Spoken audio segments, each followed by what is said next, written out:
हम उसकी उपस्थिति में और अच्छे से चल पाएंगे, हम व्यवहार कर पाएंगे। तो उसमें सबसे पहली चीज, बीमारी आने का सबसे पहला कारण, बहुत से कारण है, मैं सिस्टमेटिक आपके सामने रखता हूं। पेटूपन के कारण भी बहुत बीमारियां आती, पढ़ लीजिएगा। निर्गमन 23 अध्याय उसका 25वां वचन। बीमारी आने के अलग अलग कारण बाइबल में लिखे हैं, एक एक कारण हम देखेंगे। निर्गमन 23 अध्याय 25वां वचन पढ़ लीजिए। तू अपने परमेश्वर यहोवा की उपासना करना, तब वह तेरे अन्न जल पर आशीष देगा और तेरे बीच में से रोग दूर करेगा। और आगे, तेरे देश में ना तो किसी का गर्भ गिरेगा और ना कोई मांझ होगी और तेरी आयु ना पूरी करूंगा। हाँ, यहाँ पर परमेश्वर के वचन में हम पढ़ते हैं, प्रभु कहता है मैं तेरे अन्न जल पर आशीष दूंगा और तेरे यहाँ पर कोई क्या नहीं होगा, बांझ नहीं होगा, तेरे यहाँ पर कोई बैरन नहीं होगा, और उस खाने के कारण तुम में से कोई बीमार भी नहीं होगा।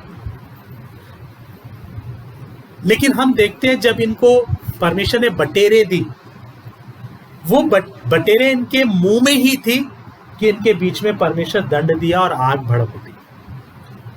कारण क्या था? ये लोग परमेश्वर पर भरोसा नहीं रखा। परमेश्वर बोला मैं एक दिन 2 दिन नहीं, 1 हफ्ता 2 हफ्ता नहीं, पूरे महीने भर तुम्हें क्या खिलाऊंगा, मांस खिलाऊंगा। लेकिन उन्होंने एक ही दिन में मार मार कर अपने तंबुओं को भर लिया। वो मीट सड़ने लगा, बसाने लगा और परमेश्वर को बहुत क्रोध आया। ऐसे ही परमेश्वर जब इनको मन्ना दिया, परमेश्वर ने बोला हर दिन तुम्हारे लिए मन्ना बरसेगा, लेकिन इन्होंने परमेश्वर पर भरोसा नहीं किया, बल्कि ये लोग सोचने लगे पता नहीं कल बरसेगा कि नहीं बरसेगा, प्रभु पता नहीं कल देगा कि नहीं देगा, और इन्होंने ज्यादा बटोर लिया, आधा खा लिया, आधा बचा के रख लिया।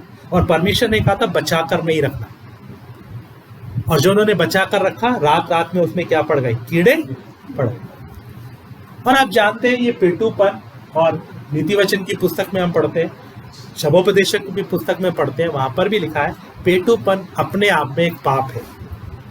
और आजकल आप देखते हैं लोग खाने वाले, जो लोग बहुत खाते हैं, खाने के ऊपर ध्यान है, कुछ लोग बहुत मीट खाने वाले लोग हैं, मांस खाने वाले लोग हैं, वो बहुत मांस खाते हैं, उनको इतना फैट चढ़ जाता है। या लोग बाहर का खाना खाते हैं, है ना, फास्ट फूड खाते हैं, बाकी चीज, उनको पेटूपन रहता है, घर के खाने में उनको तसल्ली नहीं आती, इसलिए जो मिलता है वो सब चीजें खाते हैं, उनकी जुबान पर टेस्ट चढ़ा हुआ है। और आज हमें बोलने की जरूरत नहीं है, वचन से भी बताने की जरूरत नहीं है, हम सबको मालूम है फास्ट फूड खाने से, पेटूपन होने से हमारा शरीर क्या हो जाता है, फैटी हो जाता है, फैटी लीवर हो जाता है, हम लोग बीमार हो जाते हैं। और इस प्रकार बहुत सी बीमारियां हमारी जीभ के कारण आ रही, जीभ के कारण लोग क्या हो रहे हैं, बीमार, है ना। देखा होगा ना अपने, कितने मोटे मोटे होते हैं फास्ट फूड खाने के कारण या और भी बहुत सी चीजों करने के कारण। तो बाइबल में पेटूपन को एक पाप बोला गया है, और ये भी एक बीमारी का कारण है। दूसरे कारण की ओर जाएंगे, मोह इच्छाओं के कारण। जब आपके जीवन में मोह इच्छाएं आ जाती हैं, जब आपके जीवन में इच्छाएं बढ़ जाती हैं, मुझे ये भी चाहिए, मुझे ये भी चाहिए, मुझे ये भी चाहिए। और आजकल तो शैतान ने एक बहुत बड़ा चालाकी रखा है, आप किश्तों पर सामान ले सकते हैं। पहले आपको कहीं जाना पड़ता था, साहूकार के पास हाथ जोड़ने पड़ते थे, उसको रिक्वेस्ट करनी पड़ती थी, भाई साहब थोड़े पैसे दे दो, मुझे जरूरत है, फलानी चीज खरीदनी है। लेकिन आजकल लोग आपके घर में आकर बोलते हैं सामान ले लो। आप लोग सोचेंगे बहुत सहूलियत हो गया, लेकिन जो लोग आ रहे हैं वो अपने लाभ के लिए आ रहे हैं, ताकि आपसे पैसा कमाएं। वो आपको 1000 की चीज देते हैं और आपसे 1300-1400 रुपये ले जाते हैं। बेशक वो किश्तों में लेते हैं, लेकिन वो जो किश्तों में आप सामान ले रहे हो, या आपके अंदर जो मोह इच्छा है, आपके मन में एक मोह आ गया, मुझे वो चीज को प्राप्त करना है, और उस चीज को प्राप्त करने के लिए आप बहुत मेहनत करना शुरू करते हो, या आप किश्तों पे सामान लेते हो, और फिर आपके मन में चिंता रहती है, मुझे किश्त देनी है, मुझे किश्त देनी है, मुझे इस महीने इतना पैसा चाहिए, मुझे इतना पैसा चाहिए। और आपको मालूम है जब आपके अंदर चिंता बढ़ती है तो आप दो काम करेंगे, या तो आप चिंता करते रहेंगे या दूसरा काम आप ज्यादा मेहनत करेंगे। 6 घंटे काम करते हैं आप 10 घंटा काम करेंगे, 12 घंटा काम करेंगे, क्योंकि आपको उन सब जरूरतों को क्या करना है, पूरा करना। और जब आप जरूरत से ज्यादा मेहनत करेंगे तो आपका शरीर क्या हो जाएगा, बीमार हो जाएगा। और अगर आप चिंता करेंगे, मेहनत नहीं कर रहे हैं, हाय कहाँ से देंगे, हाय पैसा देना है, हाय मुझे किस्तें देनी है, मुझे इतना पैसा चाहिए, इस महीने में इतना पैसा चाहिए, और आप चिंता करते करते आपका बीपी फिर क्या होना शुरू होता है, बढ़ना शुरू होता है। फिर बीपी बढ़ेगा, फिर उससे भी ऊपर है हाइपरटेंशन, फिर उससे भी ऊपर है ना, आपको दिमाग शरीर सर का दर्द हो गया, हाइपरटेंशन हो जाता है। ये सब बातें कहां से आ गई, ये बीमारी कहां से आई, ब्लड प्रेशर की बीमारी कहां से आई? अब बोलेंगे चीजों में मिलावट है, इस वजह से नहीं आई जी, ये आपकी चिंताओं के कारण आई। सच बता रहा हूं, आप चिंता है, इसलिए सबसे पहले बीपी वाले को वो क्या बोलते हैं, भाई रिलैक्स रहो, कोई चिंता विंता मत करो, चिंता कम करो, भाई इसको कोई चिंता है इसलिए बीपी बढ़ रहा है। चिंता क्यों हो रही है? क्योंकि हम मोह इच्छाओं में फंस गए, शैतान ने हमें किसमें ट्रैप कर लिया। जैसे चूहे को है ना वो पिंजरा लगाकर रोटी लगाकर फंसा लेते हैं ना, ऐसे शैतान आपको दुनिया की अभिलाषाएं सुख विलास के अंदर फंसा लेता है। अगर आप बीज बोने वाले की कहानी देखेंगे तो वहां पर एक जमीन ऐसी है जिसको बोला गया है झाड़ियों वाली जमीन। उस झाड़ियों वाली जमीन में क्या होता है, बीज तो उगा लेकिन झाड़ियों ने बढ़कर उसे दबा लिया। और जब आप लूका की किताब और मरकुस की किताब में वही कहानी को पढ़ते हो तो लिखा है वो झाड़ियां क्या क्या है, संसार की चिंता, धन का धोखा और सुख विलास पाने का मन। कौन सी झाड़ी है? संसार की चिंता। नंबर 2, धन का, धनी होने का जो मन आता है। तीसरा क्या है? सुख विलास पाने का मन, अपने जिंदगी को मैंने और आरामदायक बनाना है। और शैतान इस रास्ते से आपको किस्तें देकर, आपको किस्तों की चीजों में फंसाकर क्या कर लेता है, फंसा लेता है। पढ़ लीजिए फिलिपियों 2 अध्याय उसका 27 से 30 वचन से भी देख लेते हैं। फिलिपियों 2 अध्याय उसका 27वां वचन।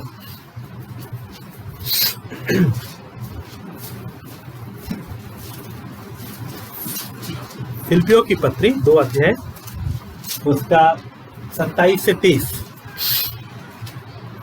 निश्चय ही वह बीमार तो हो गया था, यहाँ तक कि मरने पर था, परंतु परमेश्वर ने उस पर दया की और केवल उसकी पर नहीं पर मुझ पर भी कि मुझे शोक पर शोक न हो। इसलिए मैंने उसे भेजने का और भी यत्न किया कि तुम उससे फिर भेंट करके आनंदित हो जाओ और मेरा भी शोक मिट जाए। इसलिए तुम प्रभु में उससे बहुत आनंद के साथ भेंट करना और ऐसों का आदर किया करना, क्योंकि वह मसीह के काम के लिए अपने प्राणों पर जोखिम उठाकर मृत्यु के निकट आ गया था, ताकि जो घटे तुम्हारी ओर से मेरी सेवा में हुई उसे पूरा करे। हाँ, ये एक व्यक्ति है जिसके बारे में पौलुस बता रहा है कि वो बीमार हो गया था और वो इतना बीमार हो गया कि मरने वाला था। ये क्यों हो गया बीमार? वहां उसका कारण लिखा है कि वो व्यक्ति दान देना चाहता था ज्यादा, और वो दान देने के लिए बहुत मेहनत कर रहा था, बहुत काम कर रहा था। इसलिए वो क्या हो गया, जरूरत से ज्यादा काम कर रहा था। जितना समय काम करना चाहिए उससे भी ज्यादा क्या कर रहा था, काम कर रहा था कि मेरी कलीसिया के लोगों ने चंदा नहीं भेजा, चलो वो कमी को मैं पूरा करूंगा। तो ये बहुत काम कर करके क्या कर रहा था, पैसा देने की कोशिश कर रहा था। चाहे आप दान देने के लिए कर रहे हो, ये दान देने के लिए कर रहा था, लेकिन आप हो सकता है अपने घर में बहुत पैसा कमाने के लिए क्या करें, ओवर टाइम करें, ज्यादा से ज्यादा काम करने की कोशिश करें, और उसके कारण भी क्या होती है, बीमारी आती है। और वचन में हम पढ़ते तिमोथी की पत्री में, वहां भी लिखा है कि जो धनी बनना चाहता है वो अपने आप को क्या करता है, बहुत से बातों में फंसा लेता है, वो अपने लिए बहुत से कष्ट कमा लेता है। पढ़िएगा 1 तिमोथी 6 अध्याय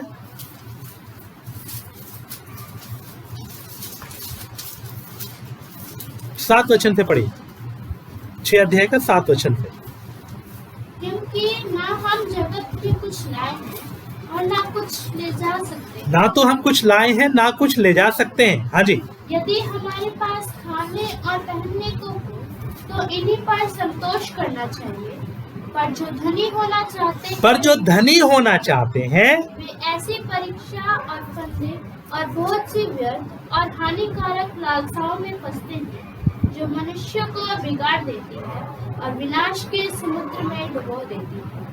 लिखा है जो लोग धनी बनना चाहते हैं, अमीर बनना चाहते हैं, प्रभु का वचन कहता है अगर तेरे पास खाने और पहनने को हो तो उसी पर संतोष करो, धन्यवाद करो प्रभु का। प्रभु ने हमें रहने के लिए, खाने के लिए, पीने के लिए दिया, प्रभु का धन्यवाद। हर दिन हमारी जिंदगी चल रही है और प्रभु जब चाहेगा तो जो वो हमें चाहेगा वो देगा।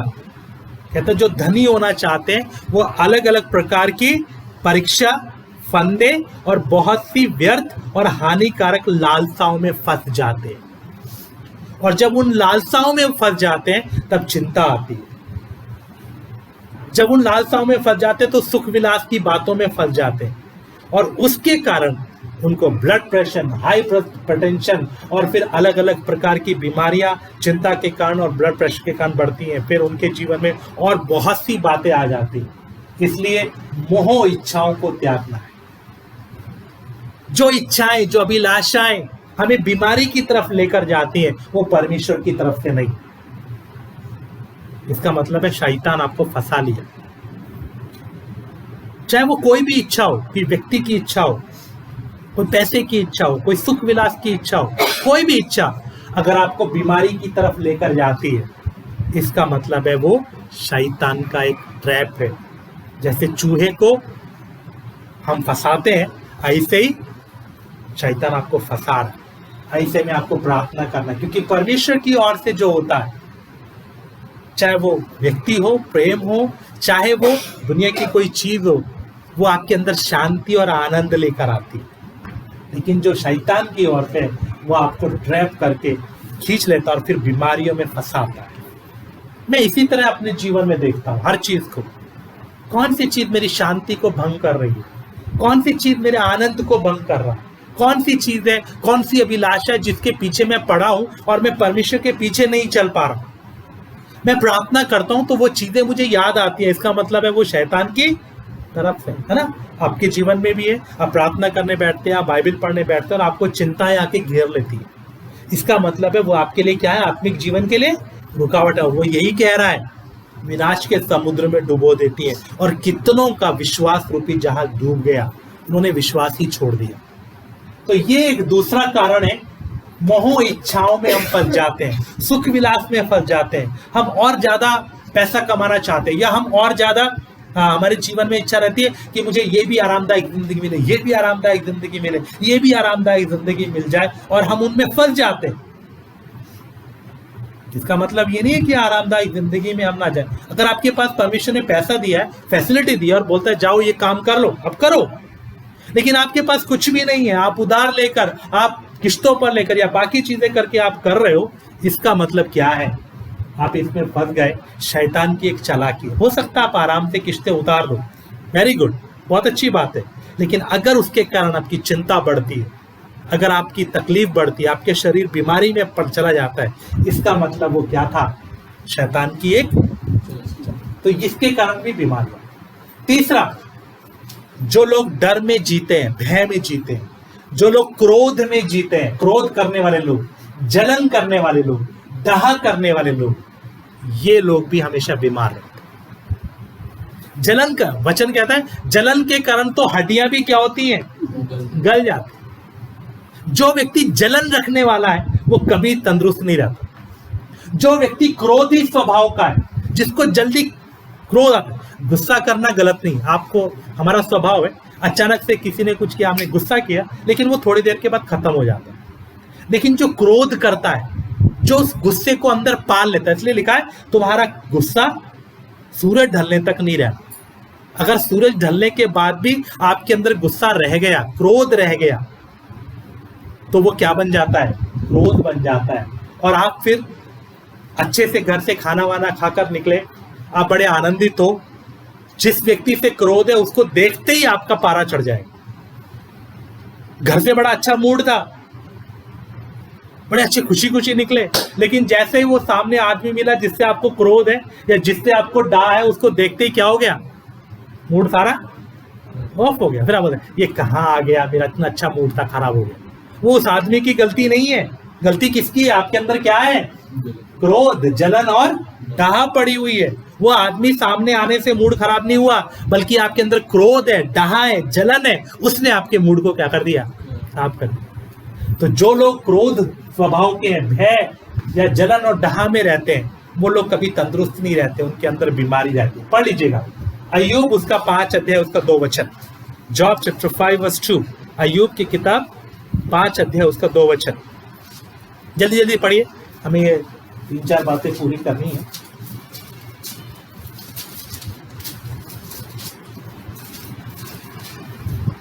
क्योंकि मूड तो खेद करते करते नष्ट हो जाता है और भोला चलते चलते मर जाता है। हाँ जी, दोबारा पढ़िए।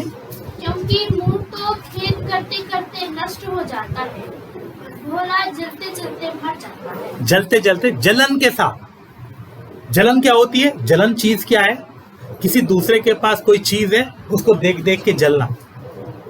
हाँ, इसके पास ये है, देखो अब तो इसने फ्रिज भी ले लिया, अब तो इसने टीवी भी ले लिया, अब तो इसने घर भी बना लिया, और देख के दूर से कुड़ते रहना, दूर से जलन कर, वो है जलन। कहते हैं जलन करते करते लोग, मूड आदमी क्या हो जाते हैं? मर जाते हैं, क्योंकि अंदर से जलते रहते हैं।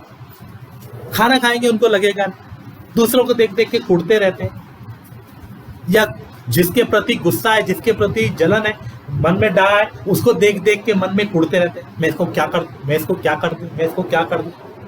उस व्यक्ति का कुछ नहीं बिगड़ता, हमारे अंदर क्या रहता है? चलते, और हम तंदुरुस्ती नहीं रहते, बीमार हो जाते।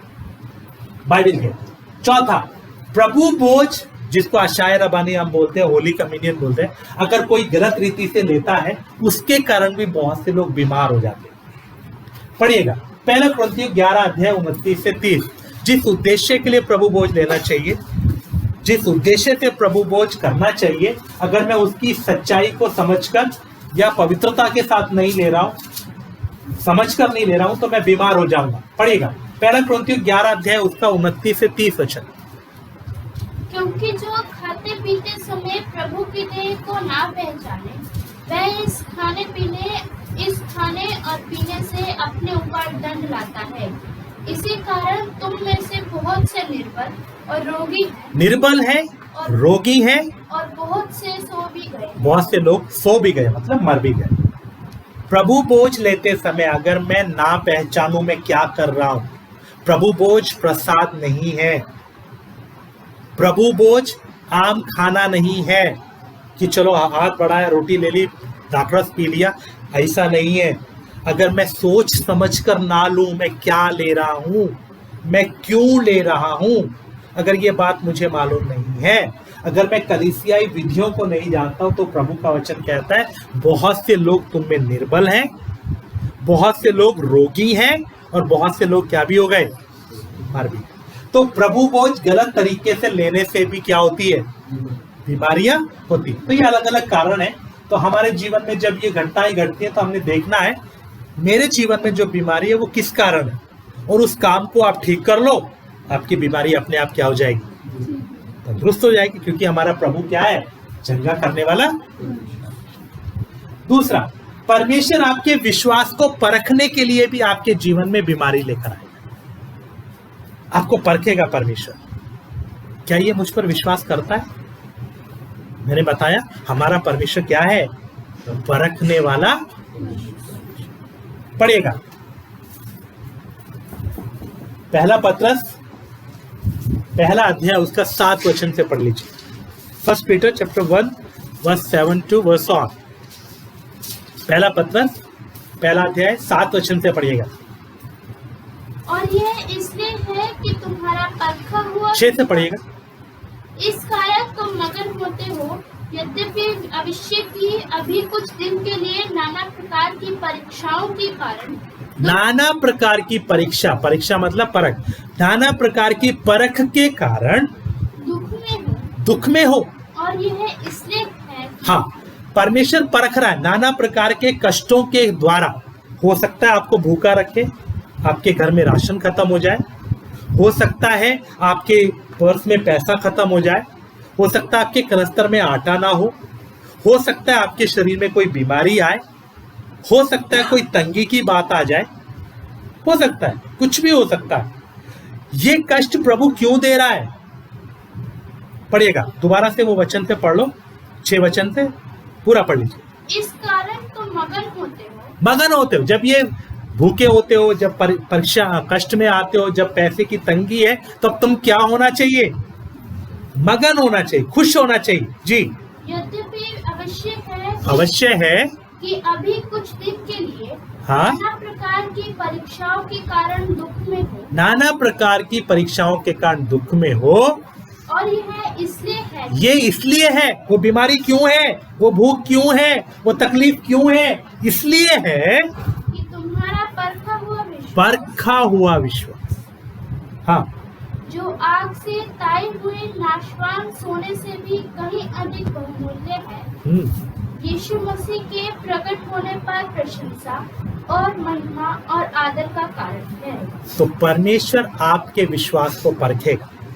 हाँ, बोलते हैं हाँ प्रभु, हमें तेरे ऊपर विश्वास है, प्रभु तो हमारी सारी जरूरतों को पूरा करता है। वचन सुनते हैं, प्रभु ने वायदा किया सब पूरा करूंगा, फिर अपने जीवन की कुछ बातों को भी याद करते हैं, हम बोलते हैं हाँ प्रभु ने मेरी जरूरतों को पूरा किया। फिर परमेश्वर आपके विश्वास को देखकर आपको क्या करेगा? पर हाँ बोलते हो प्रभु मेरी हर जरूरत को पूरा करता है। फिर आपको प्रभु कोई जरूरत होने देगा, कोई तंगी होने देगा, कोई परेशानी होने देगा, और चेक करेगा आप क्या करते हो। और हर बार परख क्या होती है? अपना दिमाग लगाएंगे, दूसरों पर भरोसा रखेंगे या परमेश्वर पर भरोसा रखेंगे। और ज्यादातर हम क्या करते हैं? अपना दिमाग लगाकर रास्ते ढूंढ लेते हैं। हमारे घर में खाना नहीं है, चलो कोई दुकान पर चलते हैं, उधार ले आते हैं, है ना? लोग बोलते भी है उधार में क्या बुराई है, लेकिन वचन कहता है प्यार को छोड़कर और किसी चीज में कभी कर्जदार, सिर्फ प्रेम के कर्जदार बनना, क्योंकि हम प्रेम का कर्जा चुका नहीं सकते, लेकिन और किसी चीज में कभी कर्जदार। और परमेश्वर परखता है कि ये खड्डे खोदकर पानी पिएंगे या पानी को मीठा होने का इंतजार करेंगे। या कई बार हम साहूकार के ऊपर भरोसा रखते हैं या किसी अलग अलग चीजों पर भरोसा रखते हैं। वो हमारे विश्वास की परख है। हमारा विश्वास क्या है? प्रभु मेरे लिए सब कुछ पूरा, वो मेरी हर जरूरत को जान, उसको पता है मुझे कब क्या चाहिए, वो देगा, वो मेरा बाप है। पहला पत्रस 5 अध्याय के 7 वचन में लिखा है तुम चिंता मत करो, अपनी सारी चिंता उसी पर डाल दो, क्योंकि उसको तुम्हारा ध्यान, उसको हमारी चिंता है, वो जानता है। लेकिन हम जब नहीं करते तो हम अपने विश्वास में क्या हो जाते हैं? फिर बोलने में तो है हाँ प्रभु मेरी सारी जरूरतें पूरा करता है, दूसरों को जब सिखाते तो हम बोलते हैं, किसी के घर में तंगी हो परेशानी हो फटाफट निकलता है चिंता नहीं करो प्रभु सब पूरा करेगा। बोलने में अच्छा है, सुनने में बड़ा अच्छा है, लेकिन जब आपके जीवन में घटना होती है तब क्या आप विश्वास करके इंतजार करते हो? इसका मतलब ये नहीं कि सारे काम काज छोड़ के बैठ जाओ, जो काम आपको दिया आप वफादारी से करो, लेकिन फिर भी उसके बावजूद भी आपके जीवन में कुछ तंगी है, कुछ परेशानी है, विश्वास करो, भरोसा रखो, परमेश्वर जो तू रास्ता बताएगा मैं उस रास्ते पर जाऊंगा। अपनी बुद्धि लगाकर मैं खड्डा, ये विश्वास की। तो प्रभु आपके जीवन में कष्ट आने देता है तो आपने प्रार्थना करके जानना है ये मेरी परख है या कुछ और है। अगर परख है तो मैं विश्वास प्रभु पर रखूंगा, मैं अपनी बुद्धि लगाकर कोई खड्डा नहीं करूंगा। अगला, शुद्धता के लिए परमेश्वर हमें शुद्ध करने के लिए प्रभु कहता है मैं तुम्हें चांदी की नाई ताऊंगा, मैं तुम्हें सोने की समान शुद्ध करूंगा। जो लोग जानते हैं चांदी को कैसे शुद्ध करते हैं, उसे कुठाली, लोहे की कुठाली में डालकर कूटते हैं। कूटने के बाद जब वो पतला पत्थर जैसा बन जाता है चांदी को, फिर उसको गोल कर एक मिट्टी का बर्तन रहता है, उस मिट्टी के बर्तन में रखते हैं और आग की भट्टी के अंदर डाल देते हैं, और वो उस आग की भट्टी में गर्म होके पिघलता है, और पिघल कर पूरा पानी जैसा बन जाता है। फिर जब बहुत खौलता है, बहुत उबलता है, तो फिर वो जो सुनार है उसको बाहर निकालता है। बाहर निकालकर उसमें अपना वो चेहरा देखेगा। जैसे आईने के अंदर, मिरर में हम अपना चेहरा देखते तो बिल्कुल साफ दिखाई देता है, लेकिन कुछ आईने का जो पानी है वो खराब हो जाता है। हम बोलते हैं ना पानी खराब हो गया, जो उसके पीछे कोटिंग होती है वो खराब हो जाती है।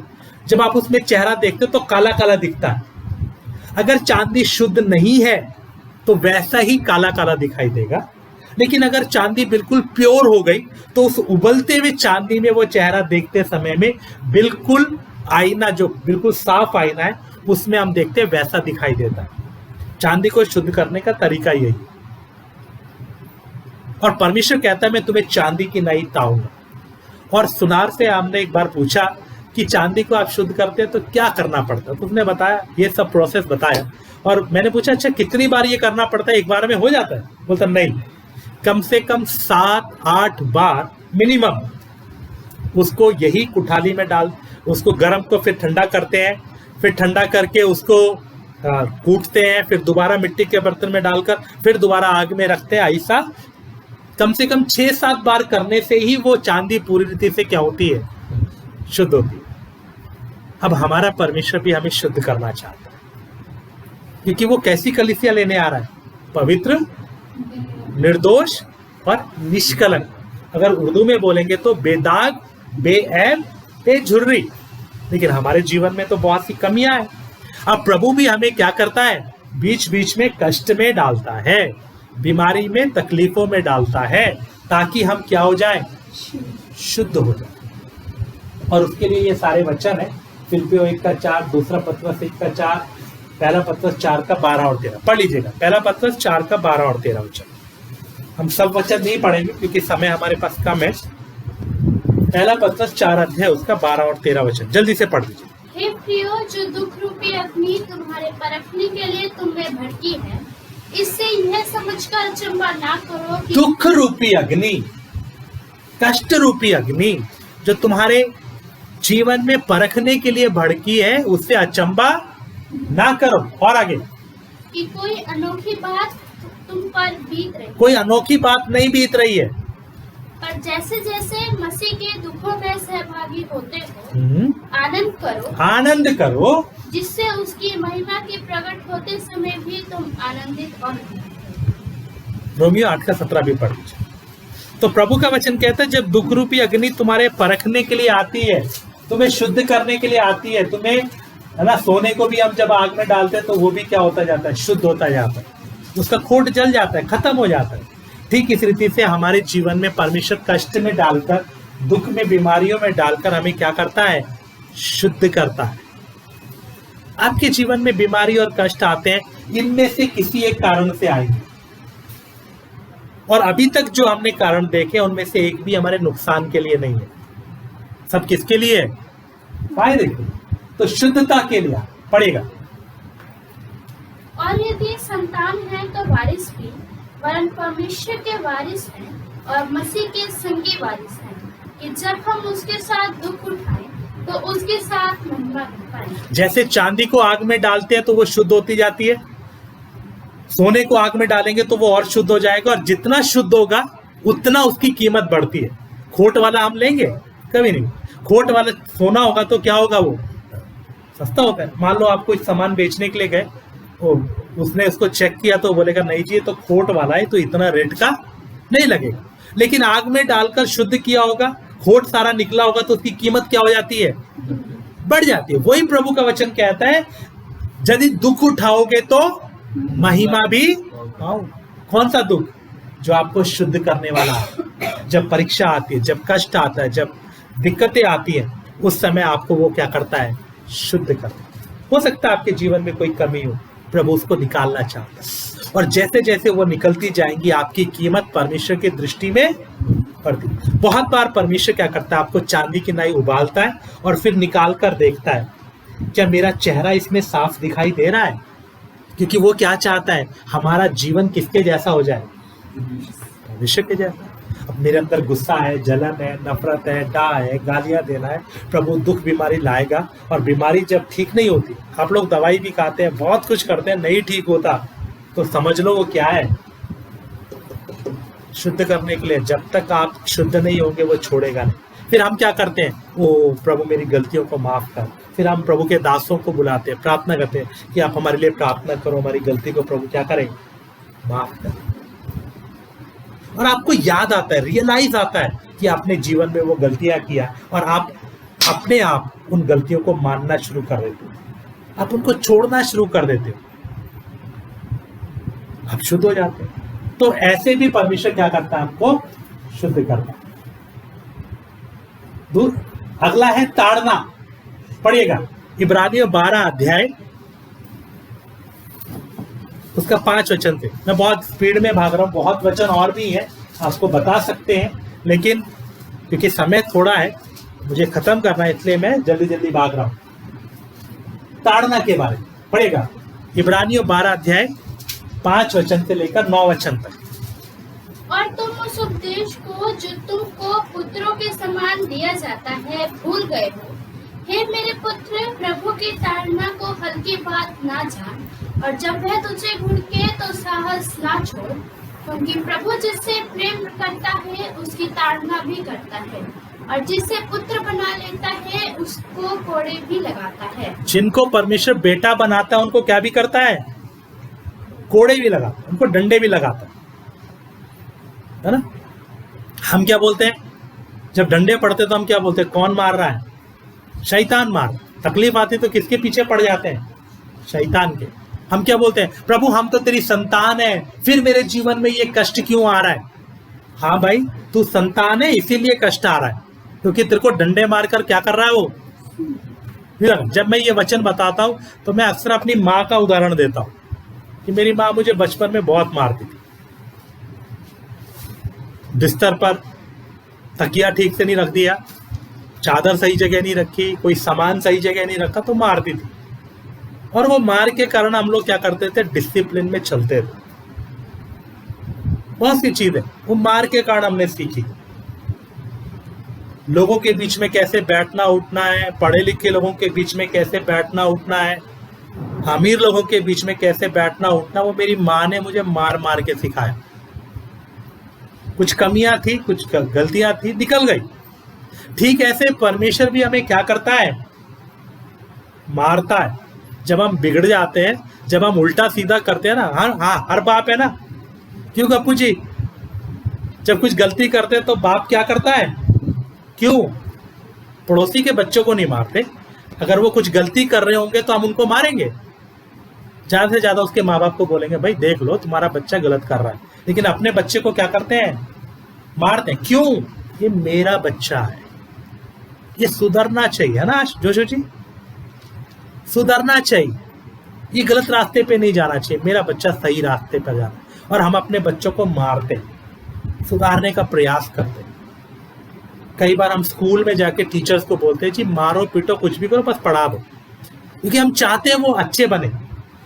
ठीक ऐसे ही परमेश्वर भी हमसे प्यार करता है, इसलिए बहुत बार हमें मारता है, हमें डांटता है, कई बार वो कष्ट डालता है, कई बार बीमारी में डालकर, तंगी में डालकर वो हमें उस एहसास में लाता है कि हम सुधर जाए। ये भी परमेश्वर का क्या है, प्यार। इस कारण भी हमारे जीवन में कई बार क्या आती है, ताड़ना आती है। फिर उसके बाद है दूसरों को शांति देने के लिए। ये प्रभु के दासों के साथ, पास्टर्स लोगों के साथ होता है। प्रभु के दास लोगों को हमेशा कष्टों के बीच में से प्रभु निकालता है। क्यों निकालता है, मैं एक उदाहरण समझाता हूं आपको। मान लीजिए एक व्यक्ति को बुखार है, हमारी कलीसिया का व्यक्ति, मान लो ये साजन इधर बैठा है, इसको बुखार है। मेरे को बुखार का मतलब ही नहीं पता है, मैंने कभी बुखार देखा ही नहीं, मतलब मेरे जीवन में हुआ नहीं। मैं अगर इसको जाकर बुखार के लिए प्रार्थना करूंगा तो मेरी प्रार्थना में कोई दर्द होगा, क्यों, क्योंकि मेरा अनुभव नहीं है। लेकिन अगर मेरे साथ बुखार बीता होगा, मुझे पता है वो कितना तकलीफदायक है, तो मैं जब इसके लिए प्रार्थना करूंगा तो मेरे अंदर से वो प्रार्थना निकलेगी, मेरे मन से निकलेगी। इसलिए प्रभु का दास पौलुस बोलता है कि दूसरों को शांति देने के लिए हम कष्ट सहते हैं। प्रभु के दासों को प्रभु अलग अलग बीमारियों से, अलग अलग कष्टों से, अलग अलग अनुभवों में से लेकर जाता है, ताकि जब वो दूसरों के लिए प्रार्थना करें तो उस दर्द के साथ, उस परेशानी को समझकर दिल से प्रार्थना कर सके। और मैंने अपने जीवन में बहुत बार देखा है, जब हम दूसरों के लिए प्रार्थना करते तो अंदर से निकलता है, क्योंकि वो दर्द का एहसास हमें होता है, हमें पता होता है ये दर्द है, ये तकलीफ है, ये कितना कठिन है, इसलिए हम दिल से प्रेम से प्रार्थना करते हैं। इसलिए भी प्रभु अपने दासों को क्या करता है, ऐसे अनुभव से जाने देगा ताकि दूसरों के लिए वो अच्छे तरह से क्या कर सके, प्रार्थना। उसके लिए वचन है, आप लोग बाद में इसमें से निकाल कर पढ़ सकते हैं या कॉपी में लिख सकते हैं। उसके बाद है 9वां है, ये है दंड। ये मैंने अलग करके लिखा है इसलिए क्योंकि कई लोगों के जीवन में परमेश्वर दंड के कारण तकलीफ देता है। गेहजी के बारे में आपको मालूम है, एलीशा का सेवक था। एलीशा ने पैसा वगैरह नहीं लिया, लेकिन गेहजी जाकर नामान कोड़ी के पीछे जाकर उससे क्या ले आया, धन संपत्ति ले आया। और एलीशा ने गेहजी का कोड़, नामान का कोड़ गेहजी के ऊपर डाल दिया, वो दंड था। ऐसे आकान के बारे में जब वो यरियो में जब वो लड़ाई लड़ने के लिए गए, यरियो की दीवार गिर गई थी ना, तो यरियो में जब वो लड़ाई लड़ने के लिए गए तो उसे शिनार देश का एक ओढ़ना और कुछ चांदी मिली, लेकिन परमेश्वर ने कहा था ये जगह में से एक बाल भी लेकर नहीं आना, सबको जलाकर खत्म कर देना। लेकिन उसको लालच आ गया, एक ओढ़नी ले आया, कुछ चांदी वगैरह ले आया और लाकर अपने तंबू में छुपा दी। जब अगली लड़ाई में गए तो हार गए। फिर उन्होंने प्रार्थना किया, प्रभु ने बताया कि तुम में से एक व्यक्ति ने लालच करके कोई सामान लिया है। तब चिट्ठी डाली गई और आकान के नाम पर निकली। उससे पूछा गया तो उसने बोला मैंने अपने तंबू में गाड़ रखा है। उसको निकाला गया और फिर उनको चौराहे पर खड़ा किया, आकान की बीवी को और आकान के सारे बच्चों को, यहाँ तक कि जानवरों को भी चौक में खड़ा करके पत्थर से जान से मार दिया और उनके ऊपर पत्थर का एक ढेर लगा दिया, क्योंकि वो भी क्या थी, उनके ऊपर सजा थी। इसके अलावा और भी बहुत लोग हैं, आपको मालूम है हननिया सफीरा, उनको भी परमेश्वर जान से मार डाला क्योंकि उनके ऊपर क्या आ गया, सजा। तो कुछ सजा ऐसी है जिसके कारण परमेश्वर मार डालता है। प्रभु भोज के कांड भी हमने देखा, बहुत से क्या हो गए, सो गए। तो ये दंड है, ये आएगा तो बचने का मौका नहीं। एक तो शरीर में भी मर जाएंगे, दूसरा नरक में भी जाएंगे। इसलिए हमें कोशिश करना चाहिए कि हम इतने ढीठ ना बने, हम इतने ना बिगड़े कि परमेश्वर को हमें दंड देना पड़े। इसलिए गलतियों को छोड़ें, माफी मांगे। कोई कमी है, कोई घटी है, प्रभु से बोले प्रभु मुझे बदल दे, मैं इस गलती में और जीना नहीं चाहता। इसलिए परमेश्वर का वचन कहता है धोखा ना खाओ, परमेश्वर ठट्टों में उड़ाया नहीं जाता, जो तू बोरा वो काटे। तो क्यों ना हम वचन सुनकर, प्रभु ने हमें मौका दिया, पवित्र आत्मा दिया, वचन दिया, प्रभु ने अपने दास लोग दिया, यीशु खुद हमें बना रहा है, क्यों ना हम अपने जीवन को उसके हाथ में दें। हाँ प्रभु ये चीज मेरे जीवन में है। हम दूसरों को बोल सकते हैं, दूसरों के सामने हम अच्छे, मैं यहाँ खड़ा हूँ, सफेद कुर्ता पजामा पहन के खड़ा हूँ, आप लोग बोलेंगे बड़ा अच्छा वचन प्रचार हो रहा है ना। आप मेरे बाहरी जीवन को देखेंगे तो आपको लगेगा हाँ जी ये ठीक है, वो ठीक है, लेकिन मैं जानता हूं मेरे अंदर जीवन में क्या क्या। आप अपने आप को धोखा नहीं दे सकते। आप दूसरों के सामने बोल सकते हैं नहीं जी मैं तो ठीक हूं, लेकिन जब आप अपने आप से बात करते हो, आपकी गलती बताती है तो गलत है। और ना ही हम परमेश्वर को धोखा दे सकते, हम परमेश्वर को भी धोखा नहीं दे सकते। हम दूसरों को धोखा दे सकते हैं, लेकिन ना परमेश्वर को और ना अपने आप। इसलिए मेरे प्यारों, अगर आपको एहसास होता है कि मेरे जीवन में ये गलती है, नहीं मैं तो ठीक हूं, या उसको आप कोई अच्छे कपड़े में ढकने की कोशिश मत करो। अभी हमने यहाँ एक डब्बा रखा हुआ है, ये डब्बा दिखाई ना दे, गंदा ना लगे, हमने इसको चादर से ढका है। ऐसे आप बहुत सी अपनी गलतियों को, कमियों को बहुत बार बहानों से, किसी अलग अलग बातों से ढकने की कोशिश करते हो। नहीं ये तो ठीक है, नहीं ये तो ठीक है, ऐसा मत करें उसको, बल्कि और खोलकर प्रभु के सामने रखें। हाँ प्रभु मैं मानता हूं मेरे जीवन में ये गलती है, तो मुझे ठीक कर, मुझे शुद्ध कर, ताकि जब तू आए तब मैं शुद्ध पाया जाऊं। और प्रभु आपको बदल सकता है, हम सबको बदल सकता है। मेरे जीवन में मैंने एक व्यक्ति को देखा। हम लोग जब तमिलनाडु गए, उसको मिलने का मौका हुआ, प्रभु के दास से मिलने के लिए आया था, तो हमने भी उससे मिला। एक व्यक्ति था 63 खून किया हुआ, 63 खून। एक मीटिंग चल रही थी और उस मीटिंग में वो उस पास्टर को मारने के लिए आया था, 64वां खून करने आया था। 63 आदमी को जान से मारा हुआ व्यक्ति। क्योंकि जो लोग ऐसा हत्या वगैरह करते हैं वो गिनते हैं कि हमने कितने लोगों को मारा, अपने आप को बड़ा बनते हैं। लेकिन उस मीटिंग में जब वो आया, शराब पिया हुआ था, तो अभी परमेश्वर का प्रेम का वचन चल रहा था कि परमेश्वर हमसे कितना प्यार करता है, और वो वचन सुनकर उसका दिल टूट गया, वो रोने लगा। उसने वो अपनी छुरी भी स्टेज पे फेंक दी, जो पैसे मिले थे वो भी स्टेज पे फेंक दिए, और छाती पीट कर बोलने लगा, क्या परमेश्वर मुझे भी माफ कर सकता है? मैंने 63 खून किए। मीटिंग के बाद प्रभु का दास उससे मिला, उसके लिए प्रार्थना किया, फिर बोला आप सुबह भी मुझे मिलना है। रात भर वो रो रो के प्रार्थना करता रहा। थोड़ा सा ही वचन सुना था कि प्रभु माफ कर सकता है। जब सुबह उसका चेहरा देखा तो बिल्कुल बच्चे की तरह था। प्रभु के दास ने पूछा, अब अगर प्रभु आपको माफ करेगा आप क्या करोगे? बोलता मैं पुलिस स्टेशन में जाके अपने आप को सरेंडर करूंगा, मैं बताऊंगा मैंने 63 खून किए, मैं सजा उठाने के लिए तैयार। पुलिस स्टेशन में गया, उन लोगों ने पागल समझकर उसको भगा दिया। फिर वो 3-4 लोग थे जिनके घर में उसने खून किया था, उसको याद था कि मैंने यहाँ मारा है, उन घरों में गया और जाकर बोला तुम्हारे आदमी को मैंने मारा। और पुलिस में गया, उन्होंने भगा दिया, आप जो मेरे साथ करना चाहते हो आप कर लो। मैंने यीशु पर विश्वास किया, यीशु मुझे माफ कर दिया, अगर आप सजा देना चाहते हो तो दो। उन्होंने भी बोला ठीक है आप जाओ। बाद में वो जो व्यक्ति था प्रभु का दास बन गया और वो बहुत सेवा किया, बहुत लोगों को प्रभु के पीछे लेकर आया। अगर प्रभु ये 63 खून किया हुआ आदमी को बदल सकता है, तो हमारे जीवन में जो भी गलती कमी किया प्रभु हमें नहीं बदल सकता? हर कमी को दूर कर सकता है। शर्त एक ही है, हम उसके सामने गलती को माने, माफी मांगे और कहें हे प्रभु ये आदत मेरे जीवन से तू दूर कर, प्रभु मुझे तेरे लिए शुद्ध हो।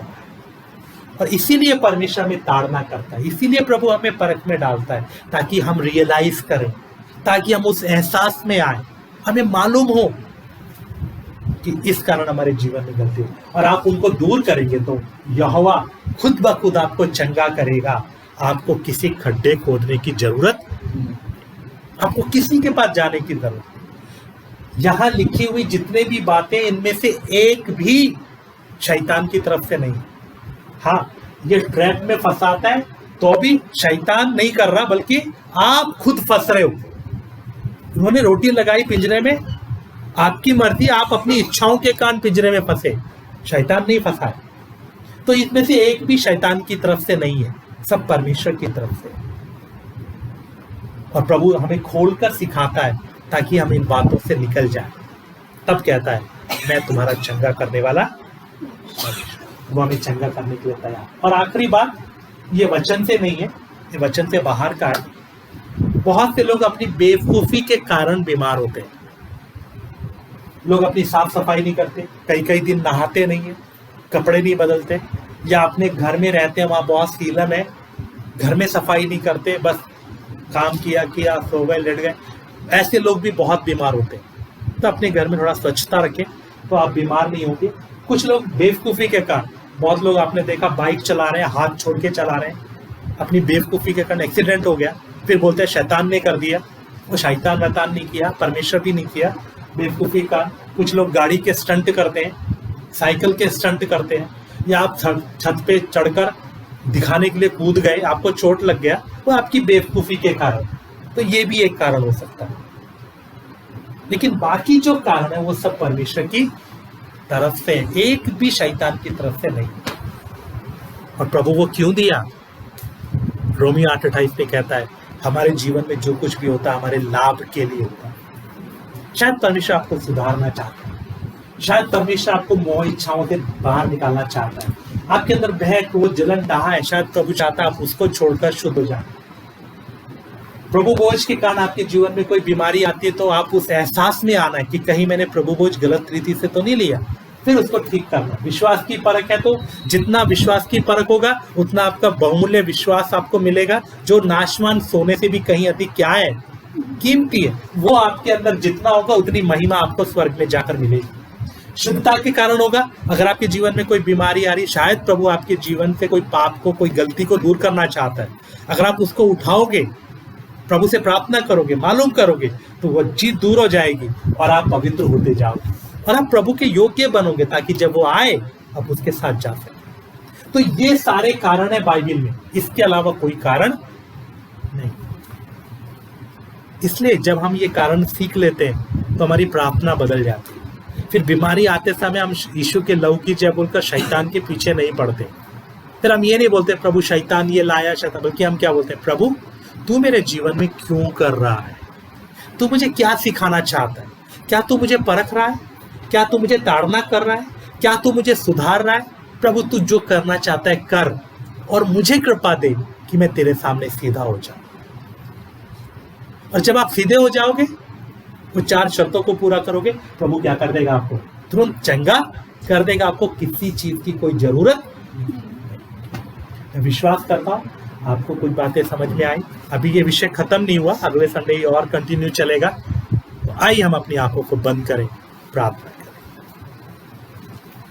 ये बातें आपको मालूम हुई हैं, और भी आप इसमें वचन जानना चाहते हैं, और भी आपको वचन चाहिए, तो मैं आपको और वचन दे सकता हूं, ताकि आप इस विषय को अच्छी तरह समझ लें। मेरे प्रियो, परमेश्वर हमारे जीवन में कई बार परख आने देता है, कष्ट आने देता है, कई बार मारता है। वो बाप है, वो चाहता है हम सुधर जाए, लेकिन हम अगर कठोर हो जाएं, यदि हम अपने रास्ते पर चलते रहें, तो वो एक कष्ट के बाद दूसरा कष्ट, फिर तीसरा कष्ट हमारे जीवन में देता रहता है। तब तक देता रहेगा जब तक हम सुधर नहीं जाए। प्रभु का वचन कहता है, धोखा ना खाओ, परमेश्वर ठट्टों में उड़ाया नहीं जाता। जो तू बोता है वो तू काटेगा। एक दिन परमेश्वर न्याय करेगा।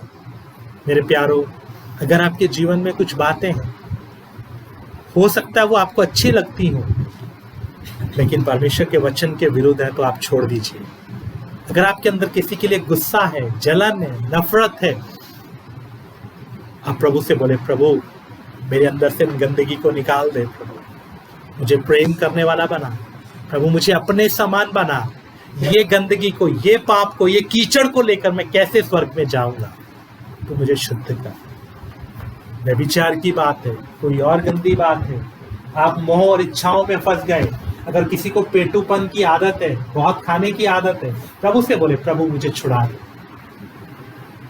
अगर आपके जीवन में कुछ बुराई है, हो सकता है अभी आप बीमारी में, तकलीफ में चल रहे हो, प्रभु से पूछे, प्रभु इतना करने के बाद भी मैं क्यों ठीक नहीं हो रहा? क्योंकि जो चंगा करने वाला परमेश्वर है, जो यहोवा राफा है, उसका अर्थ है मैं तुम्हें तंदुरुस्त बनाने वाला, तंदुरुस्त रखने वाला परमेश्वर हूं। प्रभु कहता है मैं बीमारियां तुम पर आने ही नहीं दूंगा। अगर आई हैं तो परमेश्वर की मर्जी से आई हैं, और वो आपके जीवन में कुछ करना चाहता है।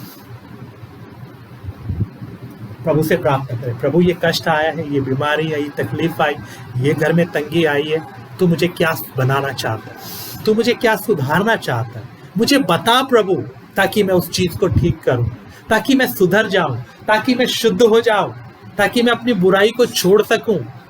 क्योंकि तू तो मेरा तंदुरुस्त रखने वाला परमेश्वर है, तू भला चंगा रखने वाला परमेश्वर है। उन 40 सालों में परमेश्वर ने इजरायलियों को हमेशा तंदुरुस्त रखा, उनका पांव कभी सूजा नहीं, उनके कपड़े कभी फटे नहीं, उनकी जूती कभी फटी नहीं, हमेशा तंदुरुस्ती के साथ चलते थे, कई कई दिन सफर करते थे, लेकिन पांव उनके सूजते नहीं थे। हमारा परमेश्वर तंदुरुस्त रखने वाला परमेश्वर है। वो कहता है तरुण तो थकते हैं, वो श्रमित भी होते हैं, लेकिन मेरे लोग बल पर बल पाते जाएंगे। अगर फिर भी इतने वायदे होने के बाद भी कोई कष्ट आ रहा है, तो जरूर हमारे जीवन में कोई बात है। आइए हम सीधे हो जाए। परमेश्वर अब्राहम को कहता है मेरी उपस्थिति में चल और सीधे मन का हो जा। शायद हमारा मन टेढ़ा है, शायद हमारे जीवन में कुछ कमी है। प्रार्थना करें, प्रभु से बोले, प्रभु मुझे बता मैं क्या आज्ञा को पालन करूं, मैं कैसे इसको ठीक करूं, और प्रभु आपको ठीक कर तंदुरुस्ती देगा और तंदुरुस्ती के साथ चलाएगा। आइए हम प्रार्थना करें, प्रीति के साथ करें। हमारे सर